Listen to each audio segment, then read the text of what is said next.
کون سی خدمت انجام دی؟ ذلی نبوت کو بھی مانے تو وہ کارنامہ کون سا جو اس نے سر انجام دی؟ کوئی قرآن مجید کے جو مقامات تھے مشکل، اس پر کوئی تفسیر لکھی ہے؟ کوئی نہیں۔ کوئی حدیث کی خدمت کی، کوئی امت کو دوبارہ زندہ کرنے کی اور دنیا میں اسلام کے غلبہ کی، الٹا یہ کہا کہ جو کافر بھی ہو بے شک وہ اولے الامر ہے اور اس کی اطاعت کرو، اور انگریزی حکومت کی وفاداری کو فرض قرار دیا کہ میرے دین کے دو ہی حصے ہیں، اللہ کا حکم مانو اور وقت کی حکومت جو برطانیہ۔ ایک کتاب نہیں پہلی سے لے کر آخری تک جس میں اس بات کو چھوڑا، اور باتیں ناغہ کر دی ہوگی انگریز کے بارے میں کہ یہ اللہ کی رحمت ہے، سایہ خدا بندی ہے، جو دل میں بھی ان کے خلاف برا سوچتا ہے وہ ملعون ہے، پلید ہے، ناشکرہ ہے، احسان فرما۔ ایسی اچھی حکومت تو کبھی ہماری اپنی بھی نہیں تھی،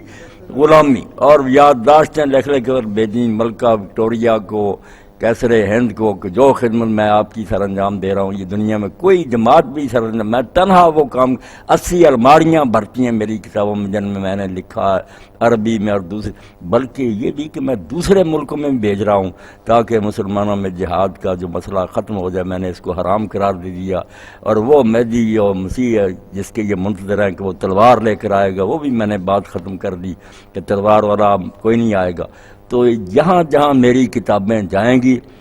آپ کی حکومت کے لیے راستہ بنتا جائے گا۔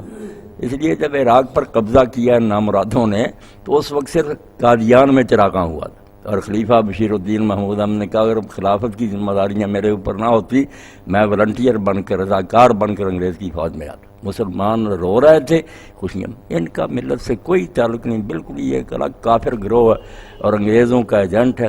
جب سے یہ نامراد اٹھے مسلمانوں کی رہی سے سلطنتیں بھی کمزور ہوگی، بجائے اس کے کہ حضور تو فرماتے ہیں ملتیں مٹ جائیں گی صرف اسلام رہ جائے گا، الٹا ہوا کہ وہ ملتیں زور پکڑ گئیں، مسلمان کمزور ہو گئے، دن بدن ہمارا دائرہ سکڑ رہا۔ اس کے آنے سے کیا برکت ملی ہے کہ کون سی بات حاصل ہوئی لوگوں کو سوائے اس کے کہ مسلمانوں میں ایک نیا گروہ بن گیا جو ہمیں کافر کہتا کہ یہ ان کے پیچھے نماز نہیں پڑھنی، انہیں رشتہ نہیں، ہم انہیں کہتے ہیں ایک فتنہ۔ اور یہی بات مولوی صاحب رحمۃ اللہ نے کہی کہ ضرورت ہو نا پھر اللہ نبی نہ بھیجے تو پھر وہ ظلم ہے، اور جب ضرورت نہ ہو اور خام خواہ نبی بھیجے تو وہ کار بس بیکار کام ہے، جس سے صرف فتنہ ڈالنا چاہتا کہ ماننے والے مسلمان رہیں دوسرے کافر ہو جائیں۔ کیوں امتحان میں اللہ ڈالے؟ جب ضرورت تھی کہ خاص خاص قوموں کے لیے نبی آئے،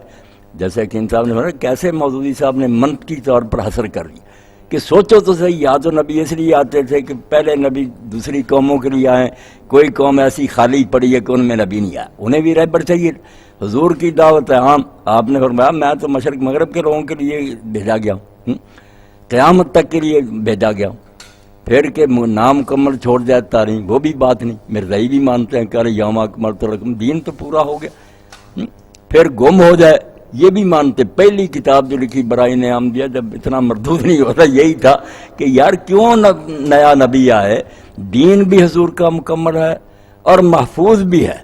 اور امت بھی ساری جو اللہ نے ضمانت دے دی کہ سارے نہیں بے دین ہوں گے جیسے پہلی امتیں ہو جاتی تھیں، ایک نہ ایک۔ یہی دلیلیں خود موٹے قلم سے اس وقت لکھی کہ کیا ضرورت ہے نئے نبی کی، مگر جب اپنا دماغ خراب ہوا 20 سال بعد کچھ لوگ مل گئے ساتھ، مرید بن گئے، اچانک پینترا بدل لی کہ میں تو نبی تھا، مجھے سمجھ نہیں آئی کہ میں خام خواہ انکار کرتا نبی تو ہوں۔ 20 سال یہی کہا کہ جو نبی بنے اس پر کروڑ لعنت اللہ اور فرشتوں کی، نبی بن کر امت سے نکلنا۔ حضور نے جب کہہ دیا میرے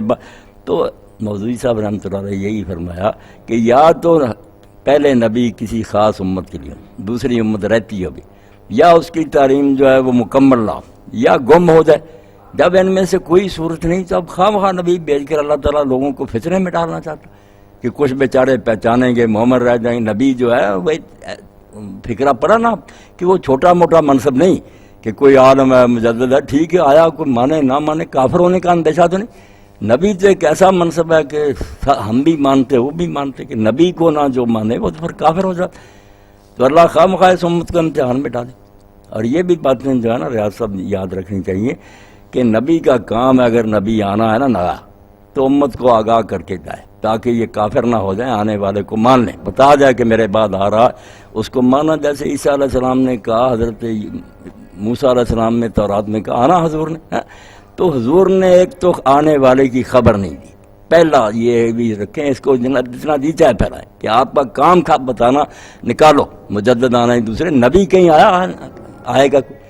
دوسری بات کہ صرف یہ نہیں کہا کہ بتاتے آنا ہے کسی نے، الٹا اس کے خلاف دفتر بھرے ہوئے ہیں کہ آپ نے کہا میرے بعد اب کوئی نبی نہیں، یعنی بجائے یہ اطلاع دینے کے کہ کوئی آئے گا، اس کی الٹ اطلاع دی ہے کہ میں اب آخری نبی ہوں، میرے بعد کوئی نبی نہیں آئے۔ مثال لیں دے کر کہ نبوت اور رسالت منقطع ہو گئی۔ میرے ساتھ گفتگو ہوئی، وہ دری یونیورسٹی کا نا انسٹرکٹر ہی تھا، بڑا ہوشیار تھا، یہ گوکھوار ہمارے پاس ہی ہے، نمبردار کا لڑکا تھا قادیانی۔ میں نے کہا، اس کا بوڑھا والد بھی ساتھ تھا یعقوب، اس نے کہا مولانا آپ نے بھی حدیثیں پڑھی مگر یہ بھی ہے یہ بھی۔ میں نے کہا تعویل جو ہے نا وہ تو لوگوں نے لا الہ الا اللہ میں بھی کر دی، اس میں سے بھی چھوٹے خدا نے، آپ یہ صرف کریں کہ کوئی عربی زبان کا فقرہ تجویز کریں کہ اس طرح حضور کہہ دیتے نا، پھر ہم مان جاتے کہ ہر طرح کے نبی بات کوئی فقرہ بنتا ہی ہوگا نا عربی۔ انقطاع لیتے ہیں، اختتام لیتے ہیں، تمت لیتے ہیں، لا نبی کو بتائیں نا، حضور نے تو ہر طرح وہ کسر پوری کر دی، متواتر حدیث ہے۔ تو ایک تو آپ نے آنے والے کی خبر نہیں دی، دوسرا امت کو بتایا کہ میرے بعد کوئی نہیں۔ یہی بات مودودی صاحب نے ایک جگہ لکھی کہ بالفرض آنا بھی ہے تو ہم قیامت کے دن اللہ کے رسول کو پکڑ لیں گے کہ اس نے ہمیں کہا تھا کہ میرے بعد کوئی نہیں، ہم نے تو اس لیے نہیں مانا، یہ رسول جانے آ تو آپ نے باقی تیسری ضرورت جو ہے وہ بھی بہت اچھے طریقے سے حل کر دی۔ اگر کوئی یہ کہ جیسے یہ کہتے ہیں کہ دین کی خدمت کے بھی آنے چاہیے، بالکل آتے رہیں، اب بھی ہیں، آتے رہیں گے، مگر اس کے لیے کسی ٹائٹل کی ضرورت نہیں، علماء ہوتے ہیں، نیک لوگ ہوتے ہیں، ہر دور میں دین کی خدمت کرتے۔ وہ بھی حضور نے بتا دیا کہ بنی اسرائیل کی سیاست انبیاء کرتے تھے، ایک نبی فوت ہوتا تھا، اس کی جگہ دوسرا نبی، اب میرے بعد نبی نہیں ہوں گے، خلفاء ہوں گے، یعنی آرڈر جو نیٹر تھا نا، نظام، وہ بھی بتا دیا کہ اگر تمہارا دل یہ چاہے کہ بعد کے لوگوں کے لیے، فرمایا نبی نہیں اب ہوں گے، خلفاء ہوں گے۔ وہ خلفاء ظاہری حکومت ہو یا دین کے عالم ہو، چلے آ رہے، اور الحمدللہ انہوں نے اتنی بڑی خدمت کی ہے کہ قادیانی جو رسالہ سید ولد نے، وہ کہتا ہے یہ کشف کو کہتا کہ مجھے کشف ہوا ہے، اللہ کی طرف سے خبریں ملی۔ وہ کہتے ہیں پچھلے جو ہمارے اولیاء گزرے جو نبی نہیں بنے، نہ نبی تھے، اس سے کئی ہزاروں گنوں ان کے کشف ہیں، اور وہ سچے بھی نکلے اور دین کے خادم رہے، کوئی انہوں نے اپنا آپ نہیں منوایا، نہ کوئی دین میں فتنہ کر۔ تو اس دجال نے صرف فتور ایک ڈالا ہے، اور کچھ بھی اس سے امت کو کچھ نہیں ملا۔ کوئی مسلمان غالب آ جاتے، کوئی ہماری حکومت پہلی بھی ہم گواہ بیٹھے۔ تمام نبی جو ہیں اس وقت جو حکومت وقت جو بھی برسر